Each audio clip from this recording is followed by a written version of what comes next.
Hi friends, பட்டாணி உருளைக்கிழங்கு cauliflower போட்ட குருமா.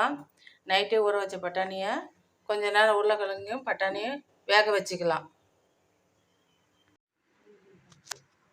பட்டாணியும் உருளைக்கிழங்கும் வேக்காடு வெந்தாச்சு. இப்போ ஒரு குக்கரை வச்சுக்கலாம். தேவையான அளவு எண்ணெய் ஊற்றிக்கலாம். காஞ்சிருச்சு. இப்போ 2 பட்டை, 2 கிராம்பு, ஒரு கல்பாசி, ஒரு பிரிஞ்சி இலை போட்டுக்கலாம். அது பொரிஞ்சதும் வெங்காயம்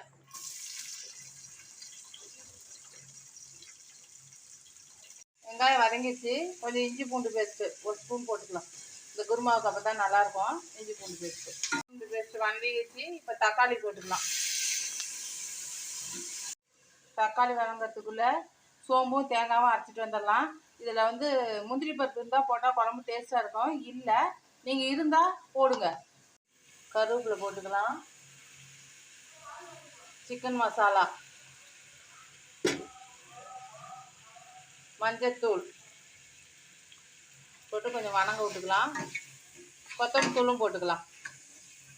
மிளகாத்தூள் தேவையான அளவு போட்டுக்கலாம். கொத்தமல்லி தூள் போட்டாச்சு. இப்போ மிளகாத்தூளும் போட்டுக்கலாம் தேவையான அளவு. உங்கள் காரத்துக்கு விருப்பம் பட்டது. கரம் மசாலா, இந்த குழம்பு கறி டேஸ்ட்டு சுவையில் இருக்கும். கொஞ்சோண்டு கரம் மசாலா. காலிஃப்ளவரு, அரை வேக்காடு வெந்த பட்டாணி, உருளைக்கிழங்கு எடுத்து கொட்டிக்கலாம். கொஞ்சம் வணங்கட்டும். இந்த குழம்புக்கு தேவையான உப்பு போட்டுக்குங்க. தேங்காய் பேஸ்ட், சோம்பும் தேங்காயும் அரைச்சி வச்ச பேஸ்ட்டை ஊற்றிக்கலாம். இதில் முந்திரி பருப்பு இருந்தால் நீங்கள் ஆட் பண்ணிக்கோங்க. தேவையான தண்ணி ஊற்றிக்கங்க. 2 விசில் விட்டுக்கலாம். இந்த குருமா ரெடி ஆயிடுச்சு. இறக்கிக்கலாம். கொத்தமல்லி தழை போட்டு இறக்கிடலாம். இந்த குருமா இட்லி, தோசை, சப்பாத்தி, சாதத்தை கூட சாப்பிட்லாம்.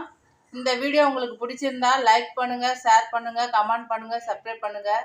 தேங்க்யூ. பாய். நெக்ஸ்ட் வீடியோவில் பார்க்கலாம்.